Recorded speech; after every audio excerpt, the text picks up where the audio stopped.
How can we as youth pastors help people navigate their church hurt? That's what we're talking about today on the Ministry Coach Podcast.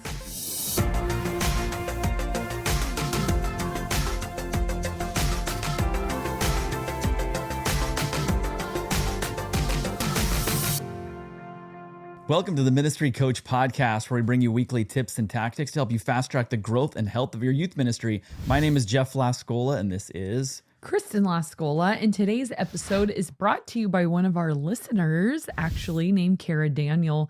She wrote in a couple of episode ideas, and they were really good. So we're going to do one of them today. And you might not know that as a listener, that you can email us if you are like, I wish they would really talk about this. right. Go ahead. And we really wish you would email in, because it's what you want answers to is what makes a great episode. Yeah, agreed. So where can they email some ideas? Glad you asked that question, Kristen. You can email us at ministrycoachpodcast@gmail.com, or you can message us at Instagram, DM us, whatever, and we should get those messages. Yeah. So she had a great idea for how to minister to people with church hurt. And this is probably one of the saddest scenarios, because I think as pastors, ministers, youth workers, whatever, we always just know that the world will hurt you. Like, of course, like things happen and relationships break down and there's sickness and, loss of a family member, loss of a job. And we see our families going through difficult times. But then to think it was caused by the church itself, where this is supposed to be the place that people find healing and refuge and love. And when they find the opposite there, when that's the source of the hurt, it is just, to me, just like a extra helping of pain. And it's so sad. And people aren't perfect. And church hurt, the term is kind of loose, because that could be a myriad of things. Like it could be hardcore, like there was scandal, there was abuse, there was something, that maybe somebody's actually been like arrested, Right. for something that happened. But then there's church hurt too, that is maybe a group of people, like it wasn't the church entity itself, but it was like a group of people at church who hurt you.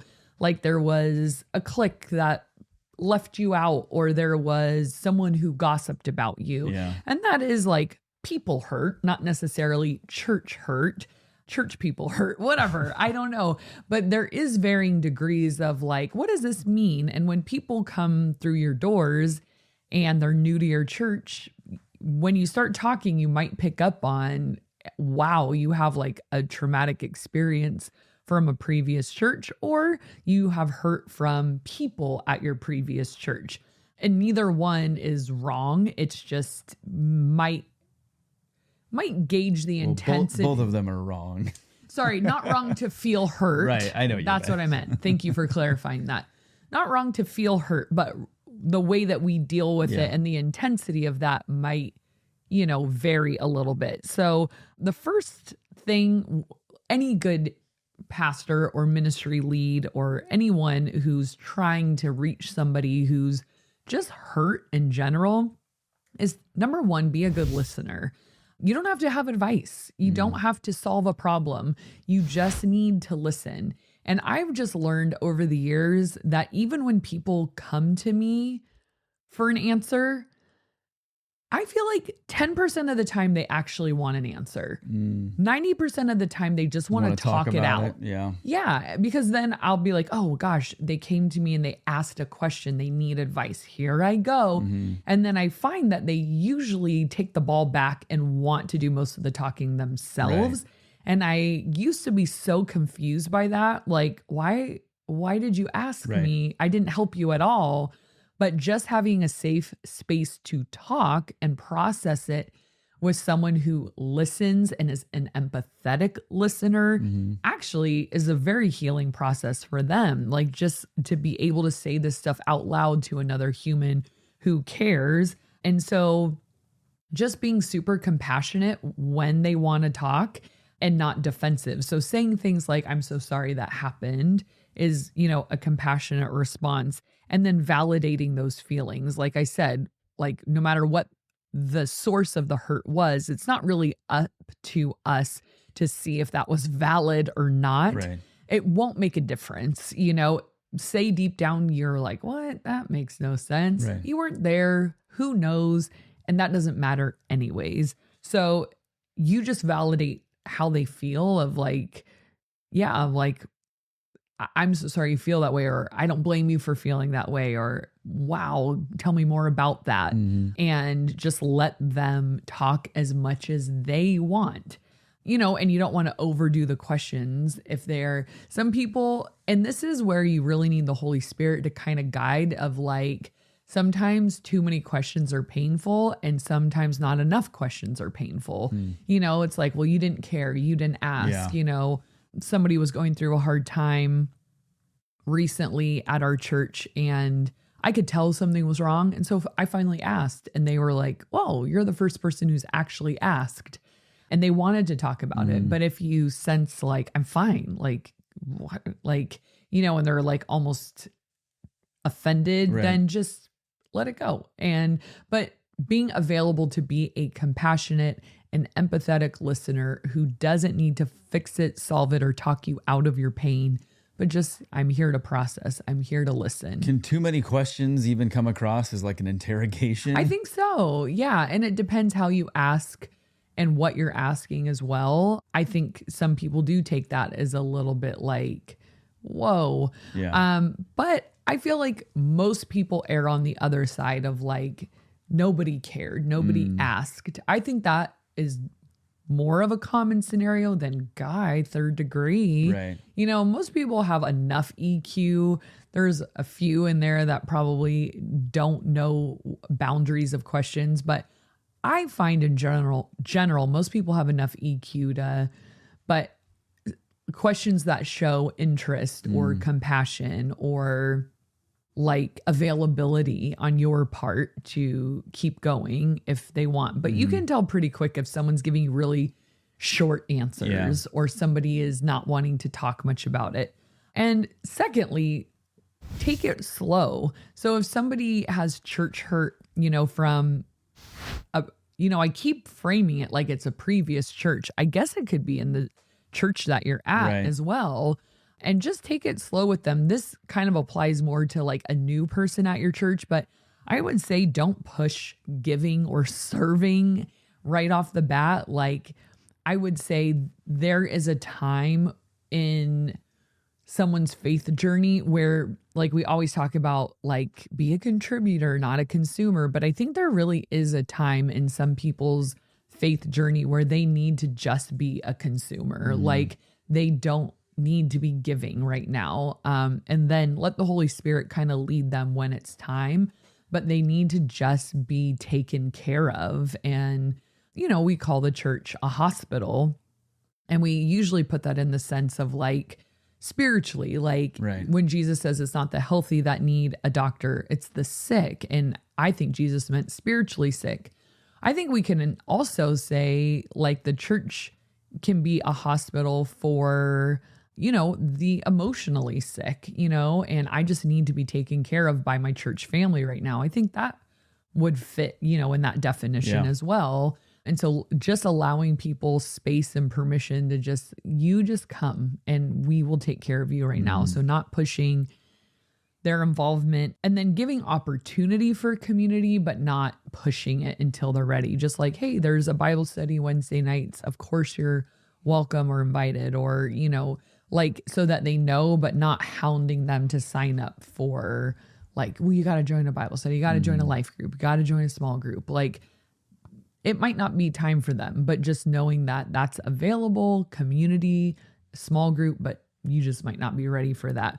Again, it's hard to pinpoint like, because what is the hurt? Yeah. You know what I mean?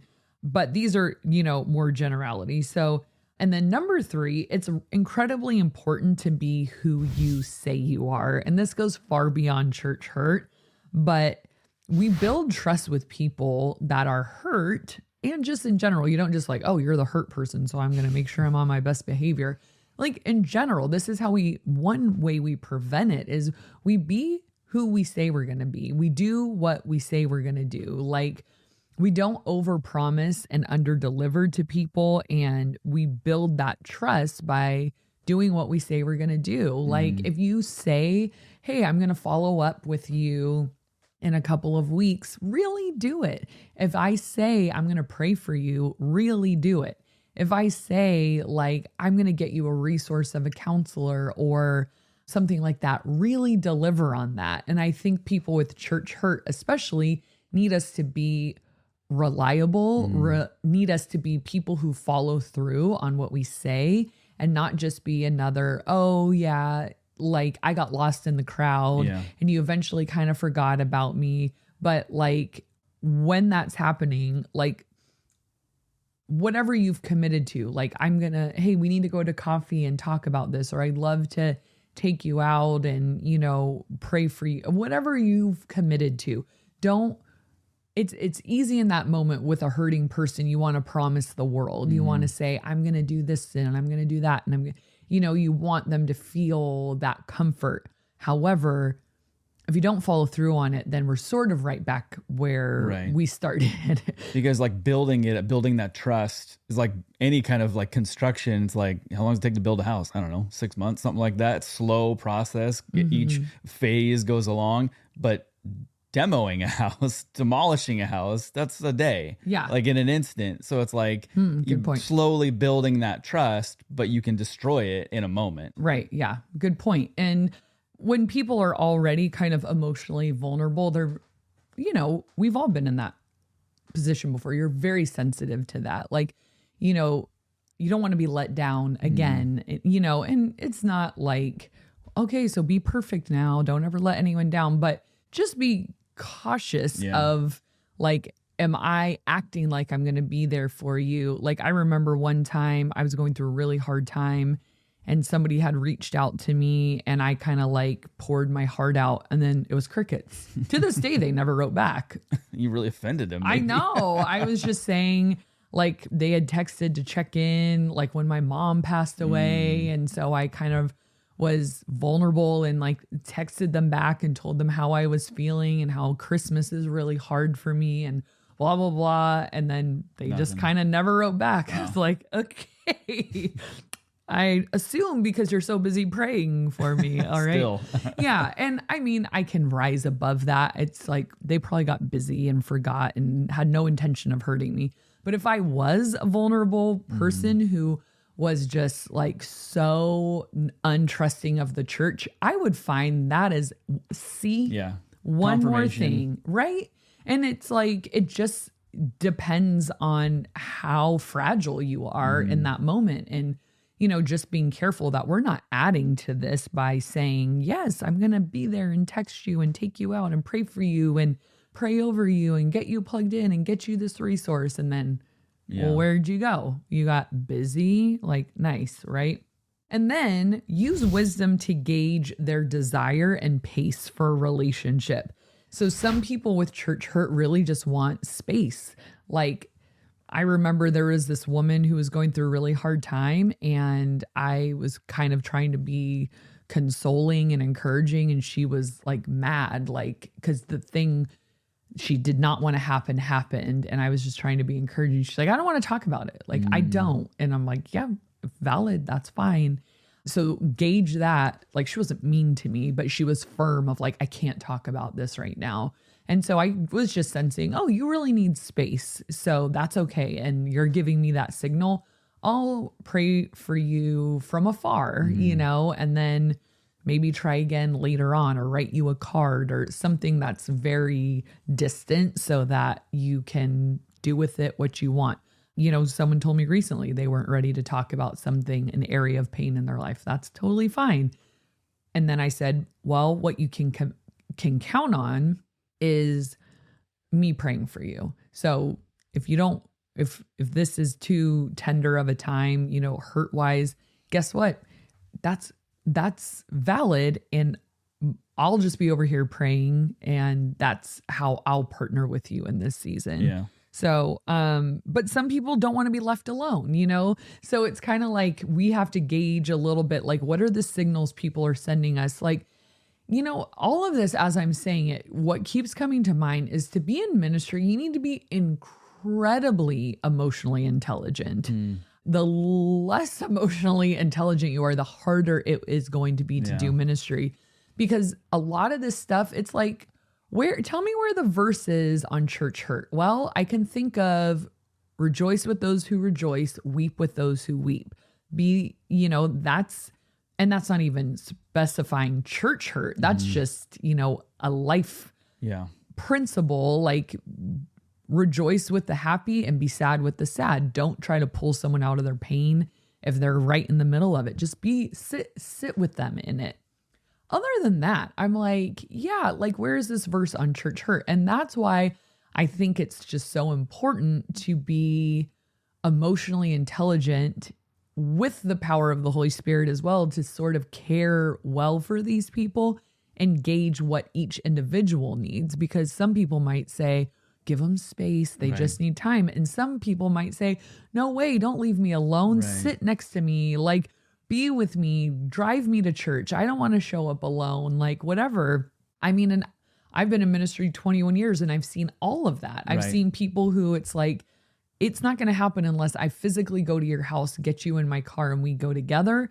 Other people, like, they don't even want to sit with their own family. They just need space, And so, or the people that all they want to do is talk about it. And those who are like, that's the last thing I want to talk about. So just being emotionally intelligent. I mean, I guess that all things to all people kind of thing. That's probably a stretch of that interpretation, but just like, what do you need now? Yeah. And that's what I'm going to do. I'm going to sit with you in the pain. I'm going to listen to you through the pain. I'm going to be there for you, but just you're going to need to use wisdom there. And if it is the type of person who's like, please don't leave me alone, the more relationship, the better. Do you have time to take them to coffee and just listen to them? Maybe do something extra outside the church walls. Do you have time to invite them to dinner and just say, a while ago, there was someone going through a really hard time and we just went and had dinner one night during the week and just talked. And it was like, they wanted to, that was the state they were in of like, I need someone to talk to about this and the pain I'm going through. And then invite. So I think for someone going through church hurt, feeling very included in church through personal invitations. And so what I mean by that is we send out a lot of general invitations to people like, hey, we're doing a barbecue after church. Everyone's invited. However, someone going through church hurt might need a specific personal invitation. Like, hey, there's a barbecue after church. We're going to be sitting at this table. Will you join us? Because they're already a little bit vulnerable. And so showing up to things, being a part of community, they know it's a general invite, but they might need in the stage of grief they're in to have a personal invite and somebody waiting for them. Like, oh, hey, we have a row saved, sit with us. Or we have a table saved, sit with us. Or we're all carpooling, come with us.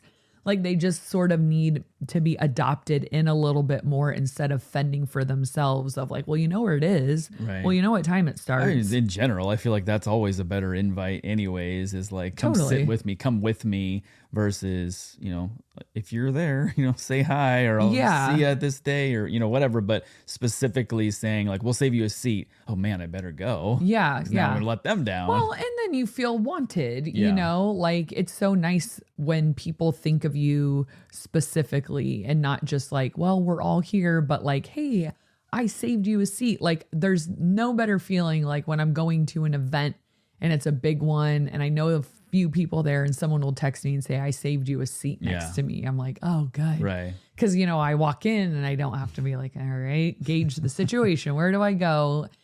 Just feeling like I was thought of, I was planned for, I was wanted. There was intention behind it. And so when we do that for people going through church hurt, we show a lot of, again, that extra tenderness, that extra care where they need, that space to heal. Yeah. It's just easier to do when you've one less step of fending for yourself. Totally. And this really, I mean, I think the tone that we're talking about, yes, do this, number one, number two, but the spirit of it and what I hope is coming through is that we're protecting and we're caring for and we're like almost like nursing somebody back to health with like a little bit more extra tenderness and love and intentionality. And yes, should everybody get that? Sure. But the point is like they need that extra little scoop of tenderness in everything and that intentionality. And then this is like something maybe we should have talked about in the beginning, but like, how do we protect people from church hurt and prevent it in the first place?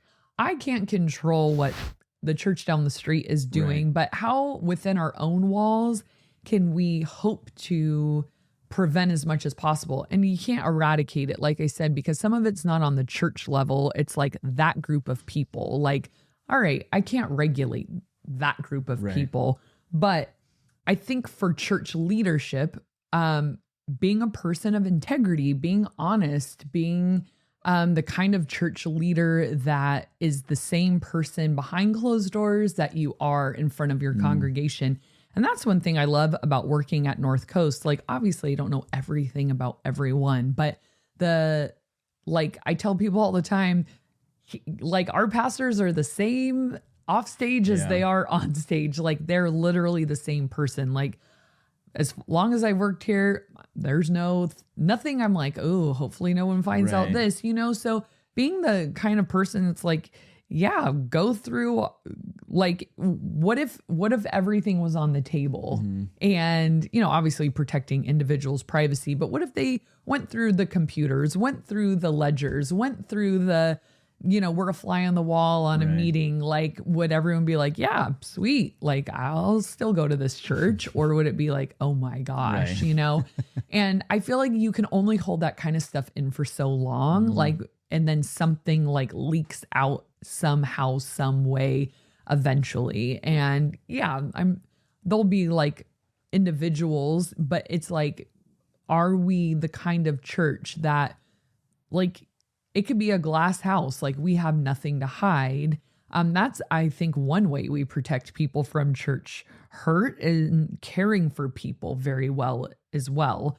Like when you just sense something's not right, deal with it. If you're in church leadership, if something, I think sometimes we can sweep things under the rug or protect certain people, but if we're leadership that's full of integrity, we seek transparency, we seek accountability, and we deal with things that need to be dealt with in a biblical way, like obviously, but making sure we're not hiding anybody or hiding anything or hiding protecting our own in a way that we shouldn't. Thank you. That's the word I'm looking for. The classic, where the cover up is sometimes worse than the crime itself. Right.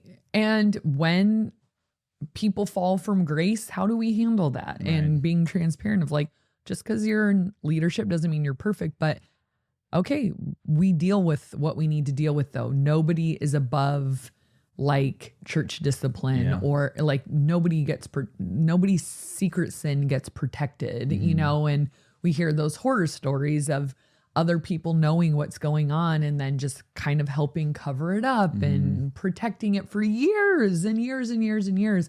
And I think that's where the most like egregious self-hurt, church hurt comes from, is those like really dark corners of places that people were willing to cover up for a really long time.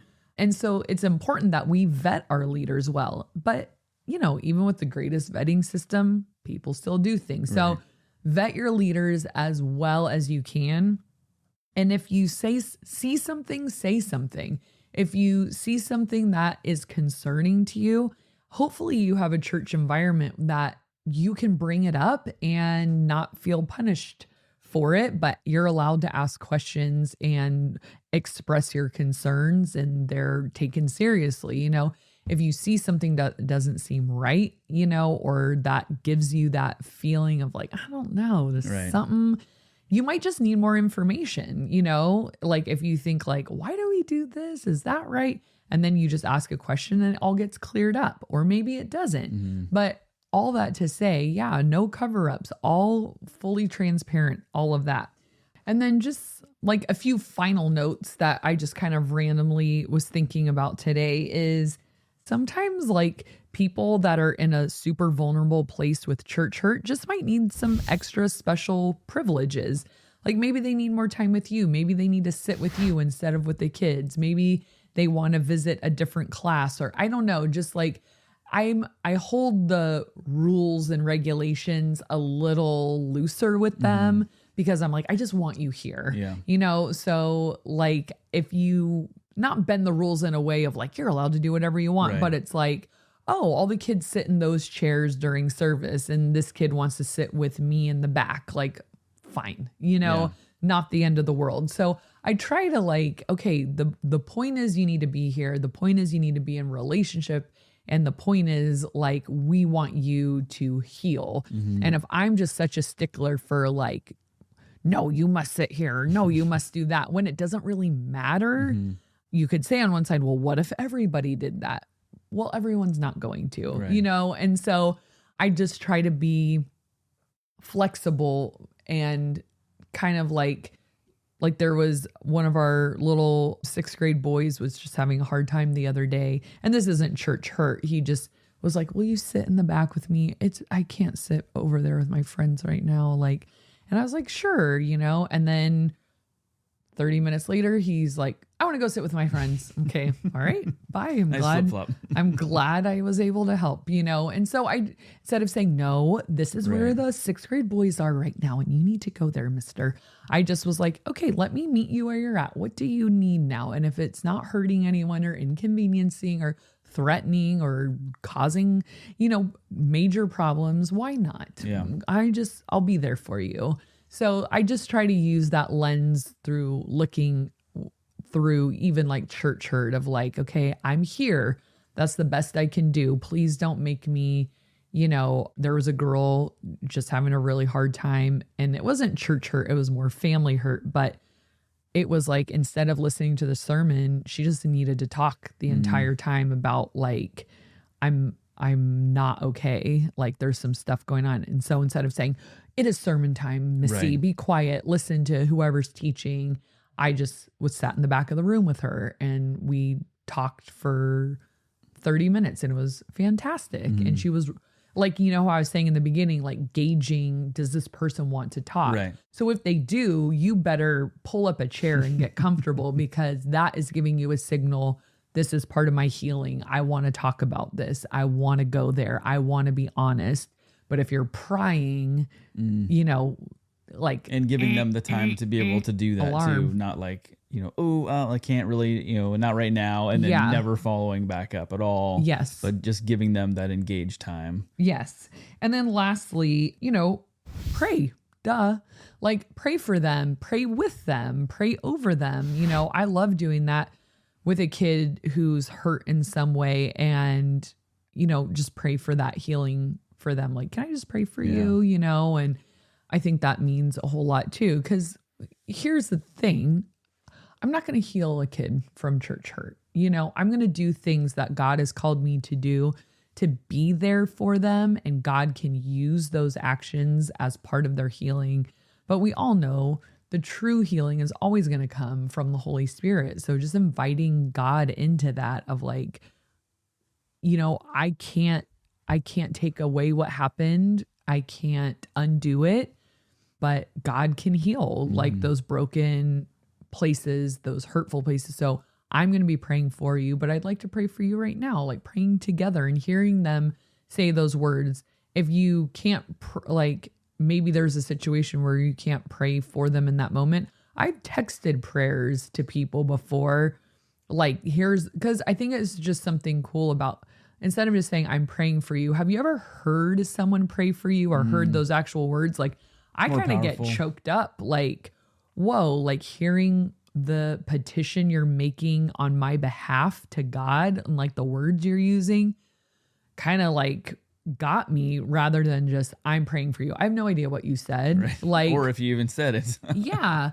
So if I couldn't be with that person in the moment, like I'll text them, here's what I said to God, here is the prayer, so that they can see and hear that. And that is a huge ministry, I think, to the heart, especially a hurting heart. Yeah, absolutely. And obviously, we've talked a lot about emotional intelligence in this episode. If you're not familiar with what that is, we actually did a whole episode with your sister many years ago on this podcast about leadership and emotional intelligence and how that can help you in your ministry and in your leadership. So make sure you check that out.